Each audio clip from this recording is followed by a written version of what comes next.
Video kali ini saya mau bahas soal BRIS, BBCA, BBNI, dan IHSG. Yang pertama saya bahas adalah saham BRIS. Seandainya Anda nyangkut di BRIS di harga 1.400 sampai 1.500, saran saya sekarang tuh jangan average down dulu. Soalnya percuma. Seandainya Anda nyangkut di 1.500, habis itu Anda mau average down BRIS sekarang di harga 1.235, itu percuma. Itu rata-rata Anda bakal turun sedikit. Ya paling cuma turun ke 1.300. Sedangkan secara teknikal kalau Anda lihat si BRIS ada gap. Ada gap di 1.100 sampai 1.200. Habis itu moving average 20 BRIS ada di angka 1.100. Ini menurut saya ada kemungkinan buat BRIS turun dulu ke 1.100 buat menutup gap. Ini adalah support uptrend BRIS dari bulan Juli 2020 sampai sekarang. Ya jadi, seandainya si BRIS turun ke 1.000 pun, itu dia masih termasuk uptrend. Seandainya BRIS ke 1.000, ya itu masih aman. Masih termasuk uptrend. Jangan sampai si BRIS turun ke bawah 1.000. Itu berarti dia udah enggak uptrend lagi. Selama BRIS di atas 1.000 maka masih aman. Ya jadi menurut saya kalau Anda mau average down BRIS, tunggu aja sampai akhir November. Sampai si BRIS sideways dulu selama sebulan. Loh kok sampai akhir November? Begini, soalnya sewaktu di bulan Desember itu entar bakal window dressing. Itu IHSG bakal benar-benar hijau. Hampir semua saham LQ45 bakal naik. Mungkin aja si BRIS juga ikut-ikutan hijau, ikut-ikutan naik. Makanya kalau mau average down, tungguin aja di bulan November. Siapa tahu dia turun dulu kan. Ya intinya tungguin sampai akhir November, sampai dia harganya stabil dulu, baru Anda average down. Selain itu, setahu saya tuh si BRIS bakal merger bulan Februari 2021. Ini berarti harga BRIS masih bisa naik di bulan Februari 2021. Ya oke, sekarang saya bahas soal IHSG dulu sebelum ke saham lainnya. Seperti Anda tahu, minggu depan adalah Pilpres Amerika Serikat. Nah, sewaktu tahun 2016, seingat saya tuh Pilpres AS diadakan tanggal 9 November 2016. Setelah itu, selang 3 hari kemudian, IHSG hancur dibanting sampai open gap 2 kali tuh. Ini si Trump terpilih, langsung IHSG hancur dibanting open gap. Yang menarik adalah si Dow Jones. Si Dow Jones naik tapi IHSG malah dibanting. Nah, sewaktu menjelang Pilpres AS, si Dow Jones malah terbang. Di tanggal 7, 8, 9 si Dow Jones terbang. Terus-terusan terbang. Yang anehnya, IHSG malah hancur.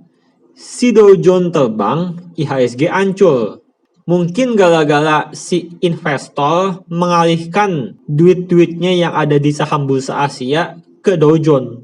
Ya intinya waspada aja minggu depan. Soalnya kan juga belum tahu siapa yang menang, si Trump apa Biden. Berdasarkan sejarah, seandainya si Dow Jones hijau minggu depan, belum tentu IHSG juga hijau. Siapa tahu seperti ini. Si Dow Jones naik, si IHSG malah dibanting. Ya makanya waspada aja minggu depan. Ini benar-benar sangat enggak pasti minggu depan tuh bakal gimana. Secara teknikal sih, yang garis merah ini moving average 200, yang garis biru moving average 100. Sekarang IHSG lagi sideways. Si IHSG masih belum bisa nembus moving average 200. Sedangkan supportnya ada di 5050-an di moving average 100. Selama si IHSG bertahan di atas 5050 moving average 100 maka masih aman. Selain itu jika Anda lihat IHSG juga ada open gap kecil. Di bagian ini nih, dia ada open gap kecil yang belum ketutup. Yang menurut saya IHSG bakal turun dulu ke 5050. Mungkin dia bakal turun dulu ke 5050 buat menutup gap. Bagaimana dengan BBCA? Si BBCA sekarang lagi sideways. Selain itu BBCA juga ada gap yang belum ketutup. Nih, ini nih. Ini open gapnya belum tertutup sempurna yang dipanah oranye ini. Sekarang BBCA sih lagi sideways. Di atas moving average 20 yang garis kuning. Resisten BBCA ada di 29.500. Itu merupakan moving average 100 dan moving average 200 BBCA. Nah, sewaktu kemarin malam di Stockbit tuh saya bilang BBCA bakal terbang bulan Desember 2020. Seminimalnya bakal ke 33.500. Atas dasar apa BBCA bisa terbang di Desember 2020? Seandainya Anda lihat di jurnal trading saya nih, di bagian ini nih, ini adalah return BBCA dari tahun 2008 sampai tahun 2020 bulan Oktober. Yang return BBCA ini maksudnya apaan? Yang angka-angka ini maksudnya apaan? Ini maksudnya adalah, ini jika Anda beli si BBCA dari tanggal 1 Januari, habis itu Anda hold sampai tanggal 31 Desember, enggak dijual. Nah, itu setiap tahunnya dapat berapa persen? Seandainya Anda beli BBCA dari tanggal 1 Januari, terus di hold sampai tanggal 31 Desember. Ya intinya gini nih, seandainya pas tahun 2019 Anda beli BBCA, sewaktu tanggal 1 Januari 2019, begitu dia buka Anda beli, habis itu Anda hold. Anda hold sampai tanggal 31 Desember, sampai dia tutup pas tahun itu. Itu BBCA pas tahun 2019, Anda bisa dapat 28%. Nah tuh, BBCA 2019 28%. Nah, saya bisa bilang, si BBCA bakal terbang di bulan Desember, seminimalnya bakal ke 33.500. Soalnya kenapa? Nih, soalnya kalau Anda lihat, si BBCA dari tahun 2009, dia enggak pernah minus. Dia enggak pernah ditutup minus. Tuh lihat tuh. Plus, plus, plus, plus.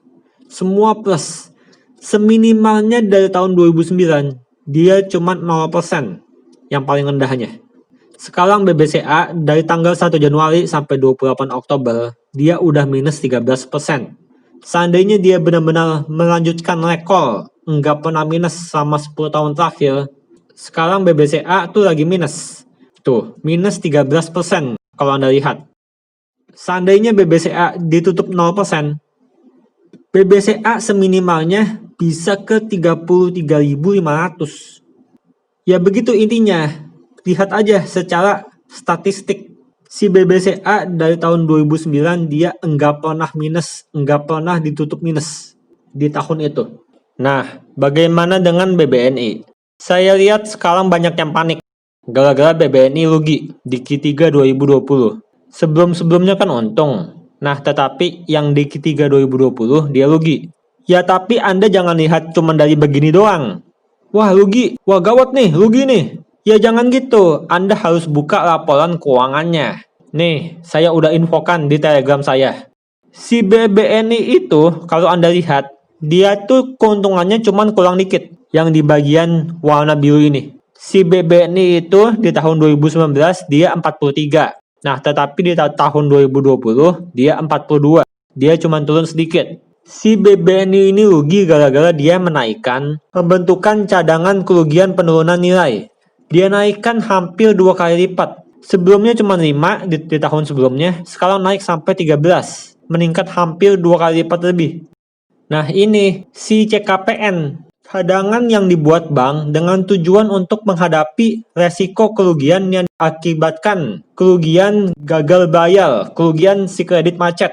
Ya intinya buat jaga-jaga. Seandainya yang minjem ke BNI gagal bayar, si BBNI sudah siap karena sudah mencadangkan si CKPN ini. Ya jadi sebenarnya normal-normal aja. Seandainya si BBNI enggak menaikkan si CKPN-nya sampai 2 kali lipat gitu, sebenarnya dia enggak bakal rugi seperti ini. Ini gara-gara dia mencadangkan supaya entar kalau misalkan si yang minjem BBNI gagal bayar, si BBNI sudah siap. Sekarang kan corona, nah itu takutnya banyak bisnis yang enggak bisa bayar pinjaman. Makanya dibutuhkan CKPN ini. Begitu intinya. Nah, sekarang harga BBNI ada di 4.700. Itu dulu dia sewaktu tahun 2010, dia pernah ke 4.700 nih, si BBNI. Harga BBNI sekarang sudah sama seperti harga tahun 2011, tahun 2013. Sudah sama seperti harga 10 tahun yang lalu. Nah, secara harga, BBNI sudah sama seperti harga 10 tahun yang lalu. Bagaimana dengan fundamentalnya? Nih, jika Anda lihat fundamental BBNI nih, yang simpel aja, bagian total aset BBNI nih. Sewaktu tahun 2011, si BBNI total asetnya hanya 299 triliun. Sekarang total aset BBNI itu sudah 845 triliun. Nah, Anda bayangkan, sekarang total aset BBNI itu 845 triliun di tahun 2020. 845 triliun. Sewaktu tahun 2011, total asetnya adalah hanya 300 triliun. Itu berarti si total aset BBNI sudah meningkat hampir 3 kali lipat.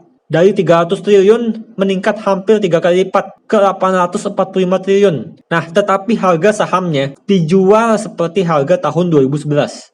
Ini jadi itu benar-benar lagi diskon. Seandainya Anda nyangkut di 5.000 pun, itu sama seperti harga tahun 2013. Si aset BBNI sudah meningkat lebih dari 500 triliun selama 10 tahun terakhir. Tetapi harga sahamnya sekarang lagi diskon. Lagi dijual di harga seperti tahun 2011. Nih, seperti Anda lihat nih, dari Stockbit. Laba bersih BBNI dari tahun 2007 sampai tahun 2019. Dia selalu meningkat terus. Ini kalau dalam keadaan normal, sales dan laba BBNI selalu meningkat dari tahun ke tahun. Ya intinya adalah, mustahil BBNI bisa dijual di harga seperti sekarang kalau bukan karena corona. Seandainya si corona nggak ada, maka mustahil BBNI bakal dijual di harga 4.700 seperti ini. Soalnya secara sales terus meningkat, secara net income si BBNI terus meningkat, selain itu secara aset, nih kalau Anda lihat nih, total aset BBNI sewaktu tahun 2011 cuma 300 triliun, sekarang sudah hampir 900 triliun, sudah 845 triliun. Sekarang lagi dijual di bawah PBV 1, di PBV 0,7. Begitu intinya soal BBNI. Saya masih yakin sama masa depan BBNI. Oke? Ya, sekian videonya. Jika Anda ingin melihat semua saham yang saya beli, serta analisa teknikal semua saham gold chip harian, semua itu diupdate di jurnal trading saham gold chip. Sekarang saya sudah 10 kali untung beruntun di saham. Sudah 13 kali trading di saham gold chip, hasilnya 11 kali untung, 2 kali rugi. Jadi win rate-nya 85%. Nah, yang terakhir, saya bahas juga soal Telkom. Ini sudah saya update di jurnal trading. Si Telkom masih status waspada. Soalnya kenapa? Si asing masih terus-terusan net sell Telkom. Jika Anda lihat yang di indikator net foreign buyer sell-nya, si asing masih terus-terusan jualan Telkom. Selama si asing masih terus jualan Telkom, maka Telkom masih turun.